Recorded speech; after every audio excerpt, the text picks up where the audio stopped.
everyone, my name is Carol and my trail name is Cheer, and I hiked the PCT in 2019. I am doing some really in-depth gear updates on what worked for me on the trail, and right now I'm going to be going over my outer system, which means everything hanging on the outside of my pack. So as you can see, there's a lot of stuff. So we're going to go over each item in detail, and hopefully you get some good information out of this video. So let's begin. The most important thing I think that's on the outside of my pack is my Garmin InReach. So I have the bigger version, but a lot of people on trail carried the mini. So the good thing about the bigger version is you have more, I guess you can just text with more ease when you're communicating with people. So that's why I ended up going with this version, but a lot of people went with the mini and it was still no problem. You just have to, I didn't use the mini, but my trail partner did, and you just have to spend a little bit more time sending people messages. So that's the main reason why I went with the bigger version, but if you want to save weight, definitely go with the mini because I mean, I hiked with my backpacking partner for thousands of miles, and she loved it. So it just really depends on your preference. I ended up messaging my family a lot, so I really did like the ease of messaging here.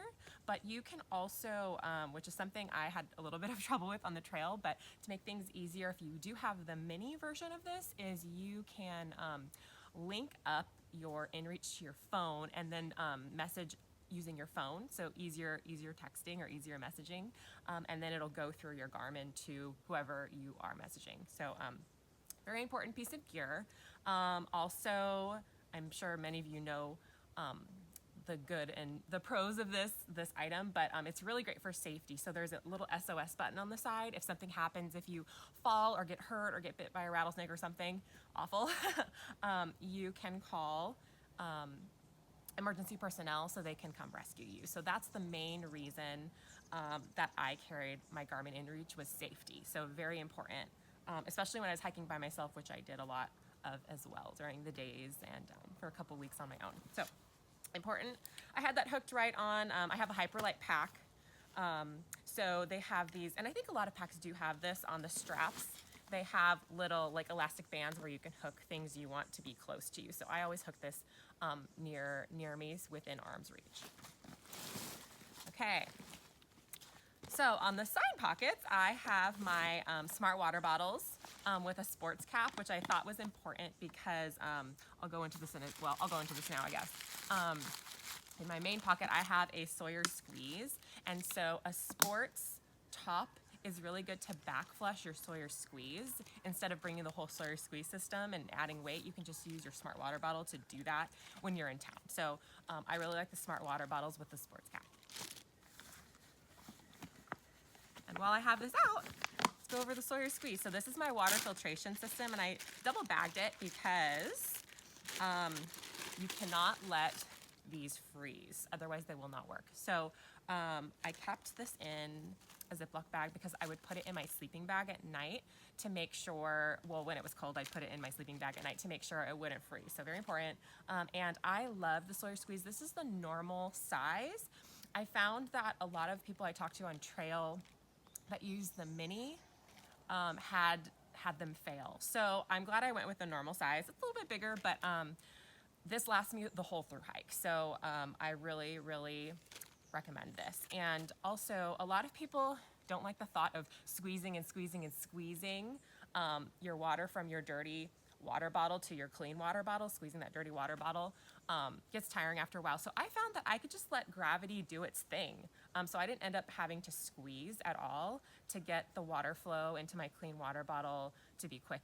It was just a little bit slower, but it didn't make much of a difference. So not a lot of work here, like some people think.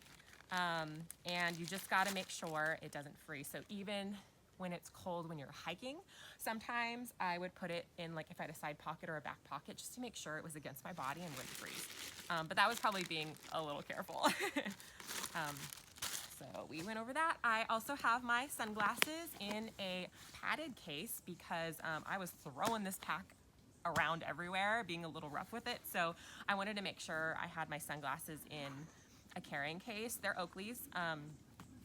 And I'll link everything below this video as well, so make sure if you are interested in any of this gear, click the little arrow at the bottom of this video, and all of the links will be there.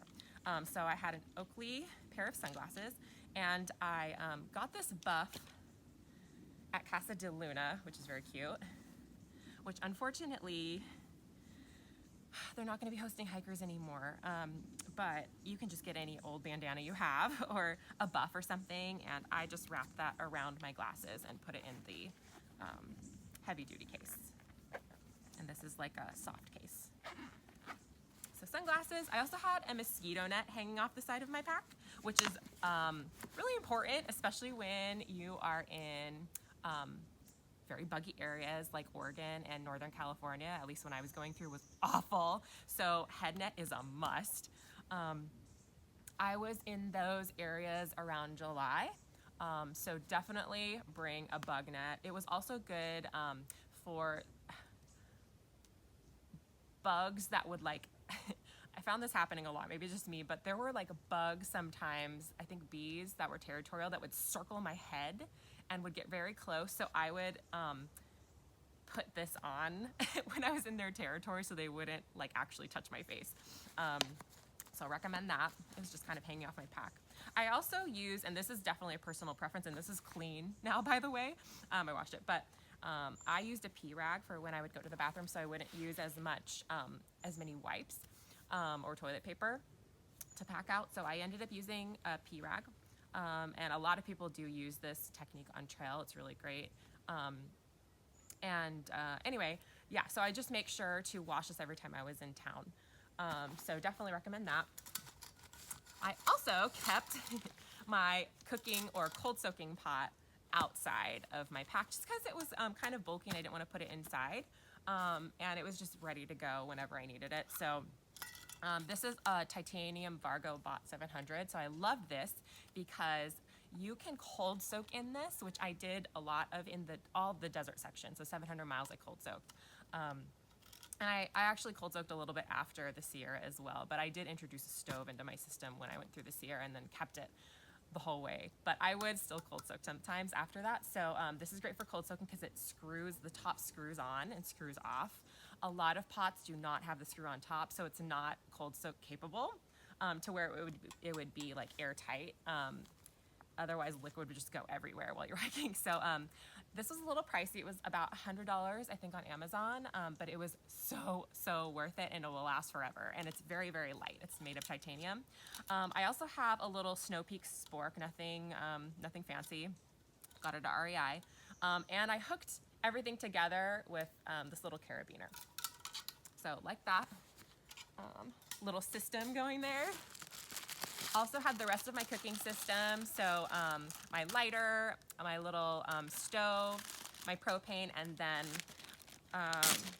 a little microfiber cloth that I actually got this from REI. It's I think a small, but I cut it down the middle just to make it even smaller. So this was great for cleaning out my pot when I was done using it and soaking it.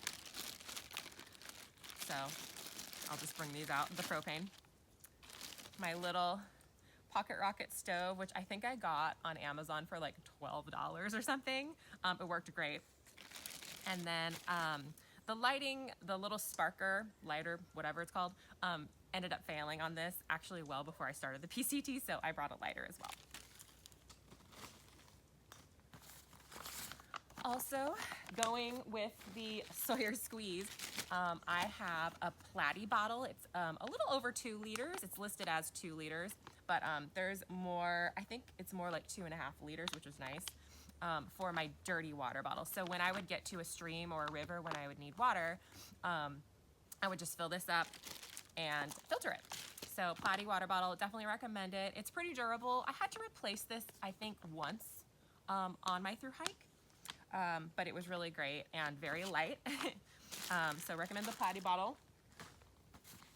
It is, I should probably mention this too, the Platy bottle, the reason I got this was because it's more durable than the what comes with the Sawyer squeeze system. So the Sawyer squeeze plastic containers, tended to fail pretty quickly on trail, so that's why I went with the Platy bottle right off the bat, and I do not regret it.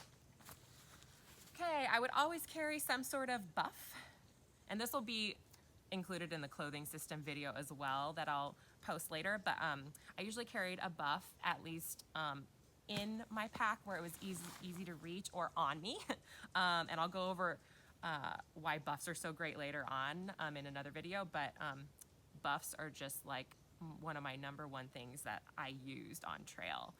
So carried a buff. Also my rain gear. So I don't have my rain jacket here, but if it was raining or if it was really cold in the morning or got really cold when I was sitting down for a break, I would put my rain jacket on because it kept me warm while not keeping me too warm. So my puffy was like really warm, and I would not put that on unless I was like making camp for the night or whatever. But during the day, if I needed to get warm, I liked to put my rain gear on. Or it was very rainy on the PCT during 2019, so I like to have it just easy to reach, my rain stuff. And then I also have my rain pants. So these are AntiGravity gear rain pants. They're very light. Didn't last me the whole through hike, so I ended up, I don't know if you can see, but I had to sew the back. Oh yeah, I'm sure you can probably see this. I sewed it with white dental floss. So I had to sew up the back because the seam failed near the end of my through hike, but I do recommend this if you want to go really light.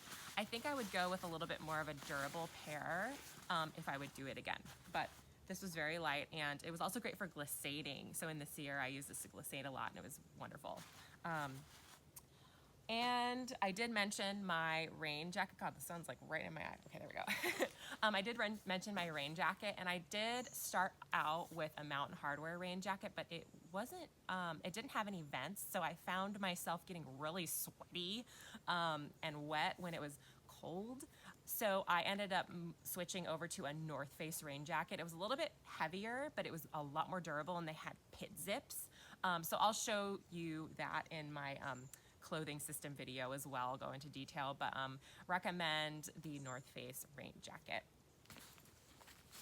Here I have my bathroom system, so I won't show you everything, but I had a Deuce of Spades trowel, which is amazing, very, very lightweight, and loved it. It made it really easy to dig cat holes. So love that. And then I'll go into this during my toiletry system too, but I ended up using wipes for #2. So have the wipes in here and then the plastic bag to pack out everything, pack out my toilet paper or my wipes. So toilet system, and then I would always carry, since I'm very fair-skinned, sunscreen. So I like the Spork brand, and this is like the normal adult version, but I found that the kid and the baby versions of the Spork was easier to put on my face and spread around so I wouldn't look like a ghost. So Spork sunscreen, if you can find the kids version, that's great. I also carried, if I can get this out, my trekking poles on the side of my pack, just because it was kind of a pain to put inside because they're just so fixed in dimension. So I carried my trekking poles and my stakes in a Hyperlite stuff sack that I just reused because this was originally for my sleeping bag, but it ended up getting holes in it. So I repurposed it to contain my poles and my stakes. That was on the side of my pack, and these are my trekking poles. I loved, so I'd normally be hiking with these. They wouldn't be on my pack, but needless to say, these are Black Diamond Distance Carbon Z, and these are not adjustable, so you need to make sure you buy them for your height. So mine's 110 centimeters, but you would need to make sure. There's a whole thing online about how to size these. So I definitely recommend these. They're very, very lightweight, very, very durable. I use these for most of the hike except for in the Sierra. And unfortunately I don't have them here right now, but the Sierra I used, I think they're called Cascades. I'll link them below as well. But I wanted to use adjustable trekking poles for river crossings in the Sierra, which is very important because it's easier if you're crossing a log or something, and you can kind of extend your trekking poles to touch the bottom of the river or just kind of stabilize you. That really helps with river crossing. So I switched over to an adjustable pair when I was going through the Sierra. But every other section, I use these black diamond poles, and I love them so much. They're so sturdy and stable, even though they're lightweight. I did end up putting duct tape around these, just so I had some duct tape. I did have duct tape in one of my other systems as well, just in case, but I liked having the duct tape out here in case I needed to use it to like repair something really quick. Only thing that was a little bit disappointing, well, I don't want to say disappointing because these got some really heavy use, but just something that I guess kind of failed on trail was the wrist strap on one of my poles went off, or came off, broke off. So I'm gonna have to repair that. But otherwise, these are absolutely amazing. They're a little bit pricey, but you use them all the time, and they're so worth it. Let's see. My other SmartWater bottle on the other side of my pack, because I tried to keep, depending on where I was, I tried to keep 2 SmartWater bottles on me at all times. Just because sometimes I would want to mix like some electrolyte powder or whatever in one and then have normal water in the other. So it just gave me room to do that. And then side pockets, I had my black diamond headlamp. This is the bigger version, but I did have a black diamond spot that I liked better. It was smaller. Actually, you know what, this is the spot. I had the black diamond spot Lite, which is the smaller version, excuse me, which I liked a little bit better. However, I've gone through, this is my 3rd black diamond headlamp, so I think I would be, if I did this all again, I would be on the market for a different version or a different brand. So, also had chapstick, earphones in my side pockets, and then in the other side I would have snacks. And of course, Advil. So for those times when I was in a little bit of pain. So that is my outer system for normal conditions.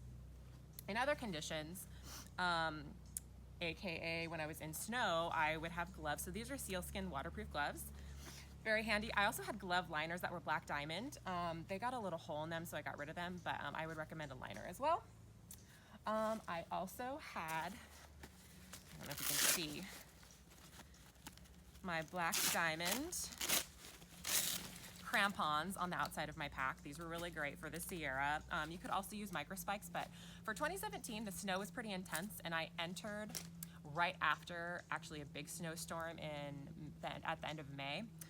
So I chose to use crampons with some more heavy-duty hiking boots. So I had Merrell Moabs in men's, which actually ended up working for me because my feet are wide. But I use these with more heavy-duty shoes and not trail runners. So love the crampons. They made me feel very stable. They were a little bit of a pain to put on every time, but the stability was worth it. Otherwise, if you're not worried about that too much, or if you're more used to hiking in snow, micro spikes would probably be the way to go. And then I also had black diamond Gore-Tex. Oh my gosh, what do you call these? Gaiters? Now I'm forgetting what they're called. I guess they are kind of like gaiters, but they're just protect your bottom part of your calf from the snow and getting snow like all over your pants. So like the gaiters a lot. And my trail family laughed at me about this, but this is my ice axe, and I just covered it with like an old sock. I didn't get anything to like protect it, so that was my workaround. So this is a black diamond ice axe. So I didn't use this particular ice axe on the trail. I bought this off of my friend Kool-Aid, who I went through the Sierra with my other trail family members. So I actually hiked across Forester Pass and through the Sierra with a Camp USA ice axe. So the good thing about the Camp USA ice axe is it's smaller. It's about like half this size. The handle's about half this size. It's lightweight, but my big complaint about that ice axe was it wasn't long enough to use as a trekking pole, because when you're hiking across Forester Pass, for example, you have one side that is the mountain side and one side that's like the drop. So on the mountain side, I would use my trekking pole to dig into the snow and stabilize myself to move forward. So with the Camp USA ice axe, I found myself falling over a lot because it was so small. So you can use a longer handled ice axe a lot more effectively in the snow and a lot more safely in the snow. So I bought this off of my friend, so in the future I could use this like a normal trekking pole in the snow and still stay upright, because otherwise I was kind of crouching over and losing my balance using the Camp USA ice axe. So I personally recommend using a black, or well, whatever brand, but I like the Black Diamond ice axe that's full size, longer, just for stability purposes. So you can see I have a little, what do you call this? a leash that I bought for my Camp USA ice axe, and this is the one that my friend put on, so I need to take this off. But definitely recommend the Black Diamond ice axe. That's like a full size handle. And there, oh, hold on, one more thing. So that was my cold weather gear that would be on the outside of my pack. And I did have camp shoes in here that were from Walmart that were super cheap, which I used for maybe half the trail. But then I went to trail day, PCT trail days, and there was a Bedrock booth there. So these are hiking sandals. So they have a Vibram sole, very, very sturdy when you're hiking around, and very, very comfortable as well. So I recommend these Bedrock sandals. They're a little bit pricey. I think they were, $70 or something at the booth. But I tried them on and I loved them, and I'm pretty particular about my footwear. So these were great for if I wanted to hike without, just to air my feet out, I guess you could say. Or these are also great for river crossings if you don't want to get your shoes wet. And they're also great if you like have to go to the bathroom in the middle of the night or whatever and have to climb up a little hill or just to get out of people's way. These are very, very stable. So definitely recommend the Bedrock sandals as a camp shoe if you like camp shoes. And so now there you have it. So this was my outside of the pack system. I will be posting my other systems later on. And if you missed my introductory video for what gear worked for me on the PCT, you can go back to my big 4 items and kind of an overview of all of my systems. And yes, stay tuned for other videos. If you like what you see here, and if you're gonna hike the PCT in the future, or if you're just generally into backpacking and camping, give my subscribe button a little through hiker greeting, and I will see you guys soon.